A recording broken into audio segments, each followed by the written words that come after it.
Untuk mencapai tujuan yang tadi saya sebutkan, maka kamu harus memperhatikan fase-fase generatif pertumbuhan tanaman padi yang terdiri dari 5 tahap, beserta apa saja yang dibutuhkan oleh tanaman padi pada fase tersebut.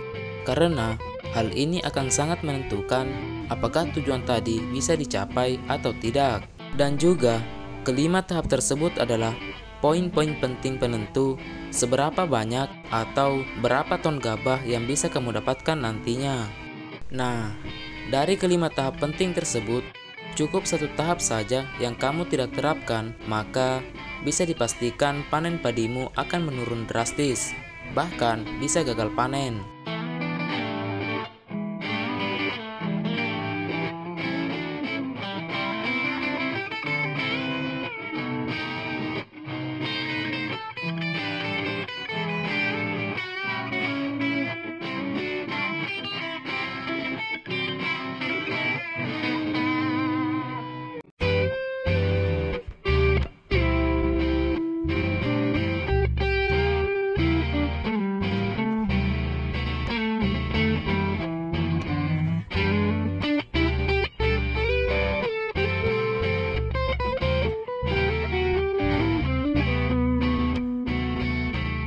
Halo, sahabat tani semua. Jumpa lagi dengan channel Bisnis Brickspot. Pada video kali ini, saya akan berbagi informasi penting mengenai perlakuan khusus saat padi bunting, atau lebih tepatnya menjelang pembungaan, yang wajib bahkan harus diperhatikan dan dilaksanakan dengan baik dan benar. Karena umumnya fase bunting ini merupakan tahap awal dalam pencapaian berapa ton atau berapa kilogram gabah yang akan dihasilkan dalam satuan luas lahan persawahan. Maka dari itu, di sini akan saya bahas seperti apa strategi perlakuan khusus untuk padi bunting agar bulir padi bernas, berbobot, dan terisi penuh sampai pangkal malai, sehingga panen padi bisa meningkat drastis. Nah, di video kali ini akan saya kupas tuntas secara detail mengenai hal tersebut. Siapapun petaninya pasti menginginkan bulir padinya bernas, berbobot, dan terisi penuh sampai pangkal malai. Apapun jenis varietasnya dan kapanpun musim tanamnya, pasti harapannya seperti itu. Nah, agar kamu mendapatkan informasi yang lengkap, sebaiknya simak baik-baik video ini sampai selesai. Dan jangan di skip satu detik pun, agar tidak ada tahap atau poin-poin penting yang terlewatkan mengenai cara membuat bulir padi bernas sampai pangkal malai dan cara meningkatkan hasil panen yang dimulai dari perlakuan khusus saat padi bunting seperti ini. Yang mana perlakuan khusus tersebut kelompok tani kami selalu menerapkannya di setiap musim tanam padi. Nah, sebelum lanjut ke pembahasan, buat kamu yang belum klik like dan subscribe, bisa klik sekarang, supaya nantinya kamu bisa lebih mudah menemukan video bermanfaat seputar pertanian lainnya. Terima kasih.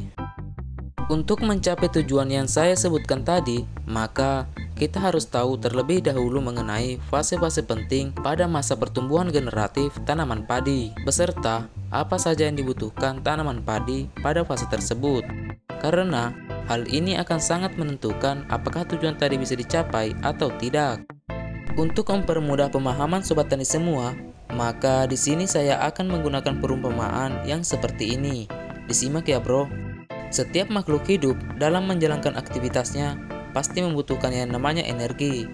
Energi makhluk hidup tentunya diperoleh dari makanan yang dikonsumsi. Nah, kualitas dan kuantitas dari makanan yang dikonsumsi akan sangat menentukan seberapa banyak energi yang dihasilkan.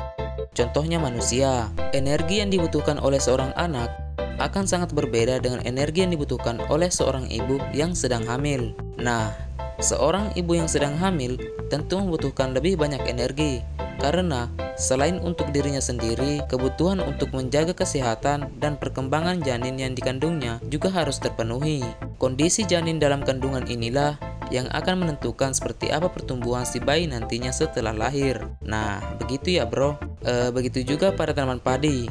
Kecukupan nutrisi pada fase generatif akan sangat mempengaruhi seberapa banyak hasil panen yang akan kita dapatkan nantinya.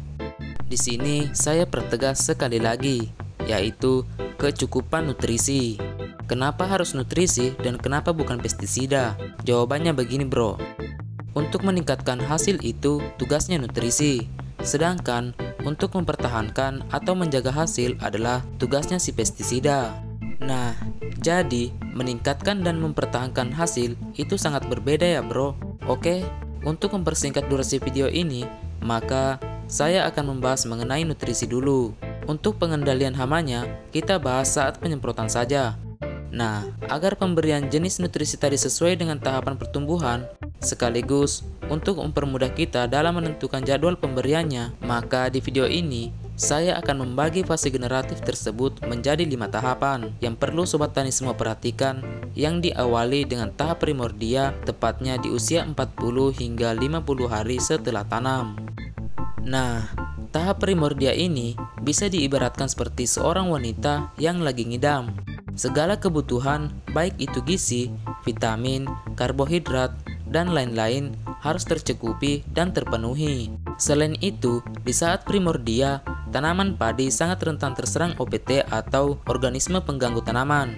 Karena energinya difokuskan untuk pembentukan organ-organ reproduksi yang mana pembentukan tersebut membutuhkan 3 kali lipat lebih besar daripada energi yang dibutuhkan untuk pembentukan batang atau daun padi. Sehingga energi untuk membangun kekebalan tanaman menjadi berkurang.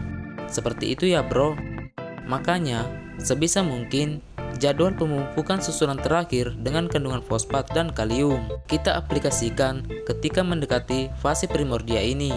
Fungsinya untuk menjamin ketersediaan nutrisi di saat tanaman padi sedang membutuhkan banyak energi. Nah, bisa dipahami kan bro? Kemudian, tahap yang kedua yaitu saat padi bunting di usia 50 hingga 60 hari setelah tanam. Kecukupan air saat padi bunting harus diperhatikan. Bahkan kalau perlu, genangi air setinggi 5 hingga 7 cm selama kurang lebih 3 hingga 5 hari. Karena tanaman padi sangat membutuhkan air untuk melancarkan proses fotosintesis atau lebih tepatnya proses memasak makanan. Nah, logikanya begini bro. Kalau kita masaknya cepat, maka cepat juga kita bisa makan. Kalau makannya cepat, maka cepat juga bisa menghasilkan energi. Begitulah kira-kira ya bro. Nutrisi yang harus kita berikan pada saat padi bunting, tepatnya pada saat bunting tua ya bro, adalah unsur hara kalsium dan boron yang diaplikasikan melalui penyemprotan. Nah, mengingat kebutuhan nutrisi tanaman padi pada fase generatif yang banyak ini, maka pemberian nutrisi melalui spray sebaiknya diaplikasikan secara rutin 4 hingga 5 hari sekali. Untuk teknik cara pemberian nutrisinya secara rolling ya bro, atau bergantian. Contohnya seperti ini. Misalkan hari ini kamu spray nutrisi dengan kandungan fosfat dan kalium serta unsur hara mikro. Maka selang 5 hari kemudian kamu ganti. Kamu spray dengan kandungan kalsium, boron, dan ditambahkan unsur hara silikat. Kalau untuk mereknya bebas ya bro. Yang penting kandungan nutrisinya sama, atau minimal ada kemiripan lah dengan unsur hara yang saya sebutkan tadi. Semakin lengkap akan semakin baik. Syukur-syukur jika diimbangi dengan teknologi yang baik juga. Oh ya bro, untuk merangsang pertumbuhan organ-organ reproduksi tanaman, maka kita tambahkan yang namanya hormon ZPT, atau yang lebih tepatnya dikenal dengan sebutan zat perangsang tumbuh tanaman. Gunakan ZPT dengan kandungan asam gibberellat. Meskipun hormon ini bukan unsur hara, tapi keberadaannya sangat penting untuk memaksimalkan pertumbuhan organ-organ reproduksi pada tanaman padi. Selain itu, pemberian ZPT pada tanaman padi saat bunting sangat berpengaruh terhadap keserentakan keluarnya malai. Kemudian, tahap yang ketiga yaitu penyerbukan bunga di usia 60 hingga 70 hari setelah tanam. Selanjutnya, tahap yang keempat yaitu pengisian bulir di usia 70 hingga 80 hari setelah tanam. Dan tahap yang kelima yaitu proses pematangan buah di usia 80 hingga 90 hari setelah tanam.